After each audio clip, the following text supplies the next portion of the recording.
Hello, listeners, and welcome to episode 82 of the Nigerian Football Weekly podcast with me, your host, Olu OK.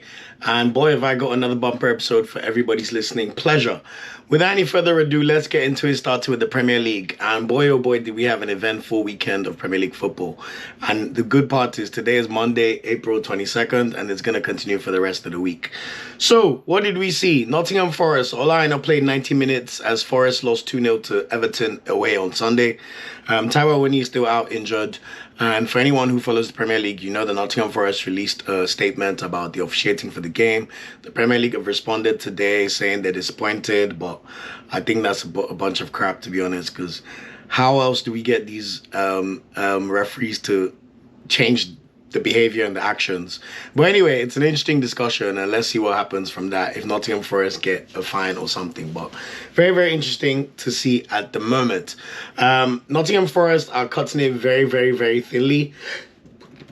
At the moment, they're just barely out of the relegation zone by 1 point to Luton.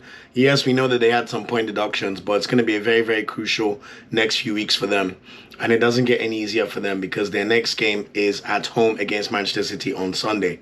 Part of me would be hoping that City, Nottingham Forest could do us a favour against Man City, but we all know how that game's going to go. Although I must say last season they did draw on one at Nottingham Forest. So you just never know with these ones. So let's see how that plays out. Moving on to Everton, in that 2-0 win, moving on to Fulham. So Fulham, Alex Iwobi and Calvin Bassey both started the game as they played against Liverpool. They lost 3-1. Very professional performance from Liverpool, it must be said. I did have some hope when it was 1-1, but I think it was Gravenberch and Jota with two really, really good goals. So shout out to Liverpool, and the title race continues. Next up for Fulham, they play Crystal Palace at home on Saturday, so that'll be a nice London derby to look forward to, and hopefully we can see Fulham play well. They're really hard team to predict. Sometimes they're good, sometimes they're rubbish, but it seems like they're just waiting for the summer to come so they could all go on holiday, because let's be honest, Fulham don't really have much to play for in 12th place. Moving on to Brentford, Frank Onyeka was benched in their 5-1 win against Luton on Saturday. Brian Mbemo and Yohan Wissa were absolutely excellent. Onyeka, I feel a bit bad for him because he did score the winning goal in the previous game, even though he did come off the bench to score. So for him to not even get any minutes in their 5-1 win is a bit of a sore one to take. But hey, they won 5-1. You can't really complain about the manager if the team won 5-1. Next up for them, they play Everton away on Saturday, so that'll be another crucial game, particularly for Everton because Brentford are more or less safe at the moment based on their last two wins. And then speaking of Luton Town, Gabriel Osho finally returned from injury. He played 90 minutes while Fred Oyedima came on in the 34th minute in that 5-1 loss. It's not looking good at the moment. Let's see if Luton can still find some energy to resurrect themselves for the last 5 games of the season. And next up for them, they play Wolves away on Saturday, so that's not going to be an easy one by any stretch of the imagination. Moving on to the other Premier League results we saw over the weekend, we saw Burnley smash Sheffield 4-1 away. Really, really good performance from Burnley, and they've given themselves a bit of hope to stay in the division, even though it looks very, very unlikely. I saw my Arsenal beat Wolves 2-0. Very, very professional performance. Shout out to Leandro Trossard for the finish with his toe, and Martin Odegaard for finishing the win off in the 90th minute. Crystal Palace absolutely thrashed West Ham 5-2. Ebere Eze and Michael Olise were absolutely excellent in this game alongside Jean-Philippe Mateta. Obviously, they can't play for Nigeria. Well, Olise still can, but it's always bittersweet watching how good Ebere Eze is because that was our JJ, man, I'm telling you. But, we wish him well in all his endeavours. And Aston Villa got past Bournemouth 3-1 yesterday on Sunday. Very, very professional performance. Ollie Watkins with another 2 assists. In my opinion, he's the player of the season. I don't know what you guys think, but I feel like it's very, very hard to ignore Ollie Watkins. He's close to being the top scorer in the Premier League. He's the top assist getter in the Prem this season with 12 assists. And they're literally about to qualify for the Champions League in 4th position. So I can't look past Ollie Watkins for me personally, but I'm intrigued to hear the other shouts, Cole Palmer, Phil Foden and the rest. So it'll be an interesting one to follow. And then in the FA Cup, oh boy, we saw Man City beat Chelsea 1-0 on Saturday. Chelsea were really unlucky. They played some really good stuff. They just don't know how to finish, man. It's a real problem. And I hope they continue to find their shooting boots missing when they play Arsenal tomorrow in the Premier League. As for Manchester United, where do I start, man? They were 3-0 up against Coventry, drew 3-3 against the Championship side, and then just by the skin of their teeth managed to win the penalty shootout 4-2. So we're going to see a repeat of last year's FA Cup final, Man City versus Man United. I mean, it will take a miracle for Man United to win this one, but it's a one-off game, so we'll see how that plays out when it comes about at the end of May. So, what are the Premier League fixtures to look forward to? As I said, Arsenal play Chelsea tomorrow. Crunch tie in terms of the battle for the title. Arsenal need to win this game at the Emirates tomorrow to have any chance of keeping pace with Manchester City. Chelsea, on the other hand, if they win that game, they draw level with Manchester United and Newcastle, which would have seemed almost improbable a few months ago. So they're definitely in the mix. So that should be one hell of a cracking game. And then on Wednesday, Wolves host Bournemouth in the 7:45 kickoff. Crystal Palace host Newcastle. Manchester United host Sheffield United at Old Trafford. So you'd like to think that they should make light work of Sheffield United. We also have the Merseyside derby on Wednesday. Everton host Liverpool at Goodison Park. I mean, I don't even know how this one should go. Liverpool should win, but Everton are fighting for their lives, and they've just come off the back of a 2-0 win and kept a clean sheet. So you just never know with these games. And then on Thursday, we see Brighton host Manchester City at the Amex Stadium. I mean, Arsenal and Liverpool fans, I know we're hoping that we'll see City drop points in this game, but hold your horses. I think Man City will probably make light work of Brighton, but hey, you never know. It's the Premier League. You got to be in it to win it. And then over the weekend, we're going to see West Ham host Liverpool at the London Stadium. You would have hoped that this could be a difficult game, but the way West Ham got thrashed 5-2 by Crystal Palace does not sit well with me at all. They look like they're probably on holiday as well. Even though they're currently 8th in the league, like West Ham still have a chance of making like one of the European places. Yeah, they're 8th. They've got 48 points, and they're literally 2 points off Newcastle, although they've only got 4 games left. So if West Ham want to end the season well, they need to start putting points on the board in their last 4 games of the season. 3 p.m. kickoffs, we'll see Wolves play Luton at home. Fulham will host Crystal Palace. Newcastle will then host Sheffield United at St. James's Park. Manchester United hosts Burnley in the 3 p.m. kickoff. And then in the 5:30 p.m. kickoff, we see Everton play Brentford, where we'll hopefully see Frank Onyeka get some minutes. And then we also have the rare treat of an 8 p.m. game on Saturday as Aston Villa hosts Chelsea at Villa Park. That's going to be one hell of a game because Villa are literally fighting for their lives to make the top 4. And I've just gone through how Chelsea currently stand in terms of the performance. So this should be a very, very interesting game for all involved. And then on Sunday, 2 p.m. kickoffs, we see Bournemouth host Brighton. And the big one, Tottenham versus Arsenal. North London derby. Tottenham Stadium. Tottenham obviously want to stop Arsenal from winning the league, and Arsenal, we need to beat Tottenham, but first obviously we got to beat Chelsea tomorrow night. And then at 4:30 we'll see Nottingham Forest host Manchester City, and that will be the roundup for all the games as at match day game week 35. So a lot of football to watch in terms of Premier League, and hopefully fingers crossed for Arsenal because we're still in it, and as long as there's a chance, we will be there. Moving on to the Championship, and on Saturday, Leicester took a very, very crucial step towards securing promotion to the Premier League. They beat Semi Ajayi's West Brom 2-1. Wilfred Ndidi played 90 minutes and scored the first goal.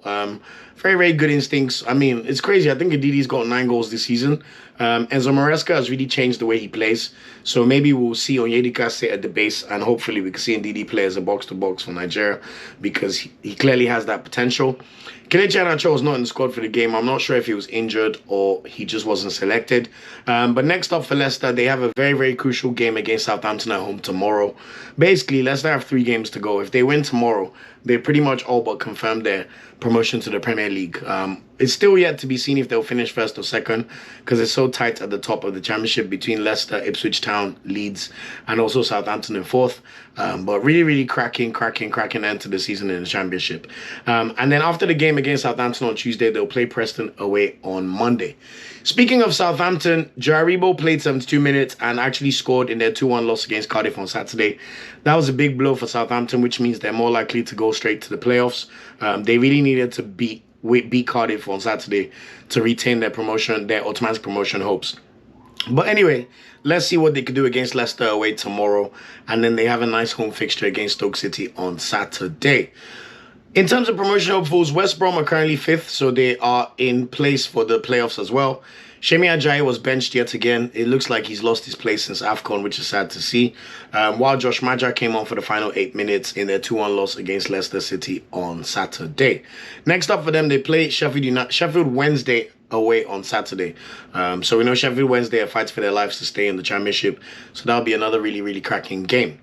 And then Watford, both Emmanuel Dennis started the game. Tom Delebashiru was not in the squad. They drew 0-0 against Hull City on Saturday. And next up for them, they play Sunderland at home this weekend. And then Jamilu Collins was not in the squad for Cardiff as they beat Southampton 2-1 on Saturday. So let's see if he's back in the squad as they play Middlesbrough at home this weekend. Moving on, Serie A. Oh my God, Napoli. I don't even know what to say, man. It's been an absolute shell shock of a title defense from Napoli. Like, honestly, it's been a disgrace. Yet again, they lost 1-0 to Empoli on Saturday. Victor Osimhen played the whole game. It wasn't his best outing. The whole team just looked like they can't wait for the summer. And I'm sure their star players, Osimhen and Kvaratskhelia, can't wait to get out of there because, my God, they have put on an absolute hall of shame title defense this season. They can't get a win to save their lives. They've won 13 games. They've drawn 10. And they've lost 10 games. This is a team that romped to the Serie A title last season. And now they have to watch Inter do the same. But anyway, let's see how Osimhen finishes the season. Next up for them, they play Roma at home on Sunday. So that'll be another cracking game. We know Roma are fighting for their lives to make the Champions League spots. Moving on, Samuel Chukwueze, AC Milan are still second in the league. He played 45 minutes as they lost 2-1 to AS Roma in the Europa League quarterfinal on Tuesday. And tonight, AC Milan play Inter Milan at the San Siro. If Inter Milan win the game, they will clinch the Scudetto. I mean, what bigger incentive do AC Milan have to spoil the party? You do not want your biggest rivals winning the league against you in the stadium you share. I mean, that would be one hell of an embarrassment. So let's see what Chukwueze and co can do tonight. And then as if it doesn't get any easier for them, they have to go away to Juventus on Sunday. So that'll be one hell of a cracking game. Moving on to Ademola Lookman. Initially on Tuesday, he played 11 minutes in Atalanta's 1-0 loss to Liverpool. But we know they're already 3-0 up, so that game was more of a procession and formality. On Sunday, he started the game and got 2 crucial assists as Atalanta beat Monza 2-1, which has pretty much boosted their hopes of getting one of the Champions League places because Italy will definitely have 5 places in the Champions League based on their coefficient performances in the Champions League, the Conference League, and the Europa League this season. So it's looking good for Ademola Lookman and Atalanta, and what a crucial role he played. I also watched the goals, and honestly, Lookman was brilliant. Like, laid the ball off for El Bilal Traore, scored a second goal. He just looked confident and dominant. And to be fair, could have even scored 1 or 2 himself. So shout out to Ademola Lookman. Next up for Ademola Lookman, this Wednesday they play Fiorentina at home in the Coppa Italia second leg semi-final. They're losing 1-0 from the first leg, but the way they've been playing, you definitely would fancy them to be able to turn this around and beat Fiorentina at home tomorrow on Wednesday.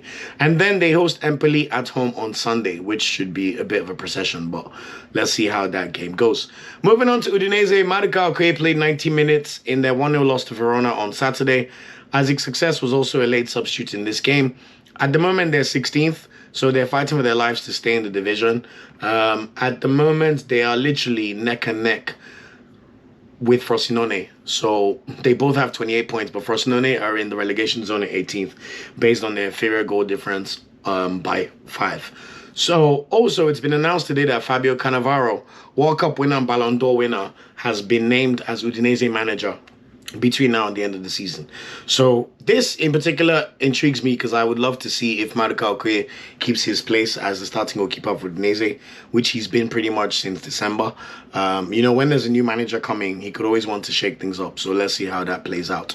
So, anyway, we will get to see what Fabio Cannavaro does on Thursday when Udinese hosts Roma at home. This game is the rescheduled game that was initially played 2 weeks ago, but Ivan Ndika collapsed on the pitch, so the game got suspended, so they will replay the game on Thursday. And then we'll see Udinese play Bologna away on Sunday, which is one hell of a tricky tie because Bologna right now are 4th in Serie A. Thiago Motta is doing an unbelievable job. I'm sure keen football watchers will remember Thiago Motta born in Brazil, played for the Italian national team, played for Inter, won the treble under Mourinho, came through Barcelona's youth academy, and he is one of the shining lights in terms of young managers who are now shining and soaring. For him to have Bologna in the Champions League spots, and right now they're beating Roma 2-0 away, yes, at the Olimpico. I mean, that just tells us everything we need to know about Thiago Motta and how his Bologna team are performing. So let's see how Maduka Okoye gets on over the weekend. Moving on to the European case, Torino, they're in 9th place. He played 22 minutes in a 0-0 draw against Frosinone on Sunday. They don't really have too much to play for. And their next game is at the San Siro against Inter Milan on Sunday. Speaking of the bottom of the league, Salernitana, Simeone played 6 minutes, and Chibuike Messi played 68 minutes in their 2-0 loss against Fiorentina. They are 100% going down. They are currently 13 points off safety, and there's 5 games to go. So Salernitana, bye-bye. You have put up a whole of a shame performance in Serie A with just 2 wins from 33 games. So really, really rubbish. And honestly, I hope these 2 players remain in Serie B because they're not good enough anymore. Inter Milan, let's see how they perform tonight. Once they clinch the Serie A Scudetto, I'd love to see if Akinsa Miro could get some more minutes for Inter as they play out the season. So let's see if he plays against Torino at home on Sunday. Moving on to the Bundesliga, Victor Boniface. Boniface. So, Leverkusen are just like the team that just refused to die. Like this weekend, even though, first of all, they beat West Ham in the Europa League. Victor Boniface played 45 minutes, while Nathan Teller played 45 minutes as well on Thursday. They drew the game 1-1 because they already had a 2-0 lead from the first leg. So pretty much procession. Jeremy Frimpong was excellent and scored the goal for Bayer Leverkusen to end the tie. And then on Sunday, we saw Boniface come on for the final 7 minutes, and Nathan Teller started the game as Leverkusen drew 1-1 against Borussia Dortmund at the Signal Iduna Park. They scored a last-minute equalizer through Josip Stanisic header. Just incredible. So they're still unbeaten, and we will see what happens. Although it must be mentioned that Nathan Teller did come off injured in the 70th minute. So let's see if he's fit for their game against Stuttgart at home on Saturday. And then also, Hoffenheim, Kevin Akpoguma was benched in Hoffenheim's 4-3 win over Borussia Mönchengladbach. It's now very, very clear that he's a sub. He doesn't really get that much minutes, but let's see if the situation changes between now and the end of the season. Their next game, they play Bochum away on Friday. Moving on to La Liga, Omar Sadiq played 21 minutes as Real Sociedad drew 1-1 against Getafe on Sunday. Next up for them, they host champions-elect Real Madrid at home on Saturday. If Real Madrid win that game, they would need just one more win to clinch the La Liga title. So let's see if Omar Sadiq and his teammates could be party poopers for Real Madrid. In League One, Terry Murphy started and played 71 minutes as Nice beat Lorient 3-0 on Friday. Still no goals for him, and his mini drought continues. Next up for them, they play Marseille away on Wednesday, and then they play Strasbourg away on Sunday. This is very, very crucial because despite Nice's form, they're still in with the chance of making the Champions League spots. France get only 3 Champions League spots, and the third place team have to go through the qualifiers, but that changes for next season. So at the moment, they're 6 points off Brest in third, but they have a game in hand. So it's very, very crucial that they get a good result against Marseille away on Wednesday, and that will do them a world of good in terms of making the Champions League spots. So let's see how Terry Murphy and co could get on. Moving on to Lyon, Gift Urban played 22 minutes off the bench as Lyon lost 4-1 to PSG. They got absolutely thrashed, man. Mbappe didn't even play. So it must be said, PSG begins to look more and more like a team. Like Vitinha was excellent. Bradley Barcola was excellent. They played really, really well. Next up for them, they also play Monaco at home on Sunday. Monaco are currently chasing a Champions League spot as well, so that's an interesting one to observe. And then Montpellier, Akko Adams played 5 minutes in Montpellier's 2-1 win over Reims on Sunday. I don't know what's happened, but he's really fallen off a cliff. He used to start every game for the first 4 months of the season, and he was one of the top goal scorers in the league, but it's just not working out for him anymore at the moment. But anyway, they play Nantes at home on Friday. Let's see if Akko Adams could get some more minutes and get back into the goals. So that's it in terms of the top 5 leagues for this weekend. So quickly moving on to the rest of the leagues in Europe, starting with the Primeira Liga in Portugal. Bruno Yemachi and Chidozie Awaziem both played 90 minutes. as Boavista got a stoppage time equalizer in their 1-1 draw against Estrella on Saturday. Chidozie Awaziem also got the assist, which is good to see. Next up for them, they play Vitória Guimarães on Saturday. And then moving on to Chaves, where Kelechi Nwakali plays, they are definitely getting relegated. Although he continues to play 90 minutes, they drew 2-2 against Estoril on Sunday. And next up for them, they play Casapia away on Saturday, which is where Xavier Godwin plays football before he moved to the Middle East. Moving on to Belgium, and Rafael Ndidi played 90 minutes in Club Brugge, 2-0 win over PAOK, which is where Troost-Ekong plays his football in the Conference League quarterfinals. So Club Brugge are now in the semi-finals of the Conference League, which is really, really good to see and good for the coefficient for Belgium. He did not play over the weekend against Union Gillois because he was suspended for the game. But as you all know, he's been putting on really, really impressive performances for Club Brugge. So let's see if he will be back in action against Ghent at home on Wednesday. And then they also play Genk away on Sunday. At the moment, they're only 2 points off top spot in the championship round for Belgium. So they have every chance of winning the league, and which will guarantee them a Champions League spot directly. So Rafael Ndidi, continue the good work, and let's see if you can continue your good form. So moving on to Royal Antwerp, Chidera Ejuke played 90 minutes, while Alassane Youssouf played just 7 minutes in Royal Antwerp's 1-0 win over Cercle Brugge on Sunday. Also, Chidera Ejuke scored the winning goal, which is good to see. I think he's beginning to play himself into really good form, and he should be considered for the Super Eagles sooner rather than later for our World Cup qualifiers in June. But next up for them, they play Union Saint-Gilloise on Thursday, and then they go away to play Union Saint-Gilloise away on Sunday. So look out for that one. Moving on to Genk, who are also big protagonists in the championship round in Belgium. Toloa Rokodare played 73 minutes and scored in Genk's 2-1 win over Anderlecht on Saturday, while Yerasor was not in the squad. So we should see Toloa Rokodare start when they play Club Brugge away on Wednesday. That should be a good game to look forward to. And then they play Club Brugge at home on Sunday. And then finally in Belgium, we saw Jordan Torunariga play 90 minutes and get a yellow card in Gent's 3-1 win over KV Mechelen on Saturday. Ghent, they are in the frame for the UEFA Conference League playoff spots, so they're not one of the top 6 teams in the Belgian league. But good to see Torunariga starting games and playing. So next up for them, they play St. Truden away on Tuesday, and then they play Westerlo at home on Saturday. Moving on to the Turkish league, Bright Osay Samuel played 120 minutes for Fenerbahce on Thursday in the Conference League. They did go on to lose 3-2 on penalties to Olympiacos, so very, very sad for them that their European adventure is over for this season. At the moment, they are currently playing their Turkish league game away against Sivasspor. Fred has scored for Fenerbahce. It's halftime and they lead 1-0. So Fenerbahce will likely keep that lead, which is very, very crucial because there's 5 games to go and it's neck and neck between Galatasaray and Fenerbahce, who are currently separated by just 2 points. Next up for Bright Samuel, they play Besiktas at home on Saturday, but hopefully they can secure the win as they finish up today. Fisari Delebashiru was in action for Antalyaspor. He played 90 minutes and scored a goal in their 2-1 loss to Antalyaspor on Sunday. He's clearly better than Antalyaspor, but let's see what happens in terms of his situation in the summer. Next up for him, he plays Istanbul Basaksehir at home on Saturday.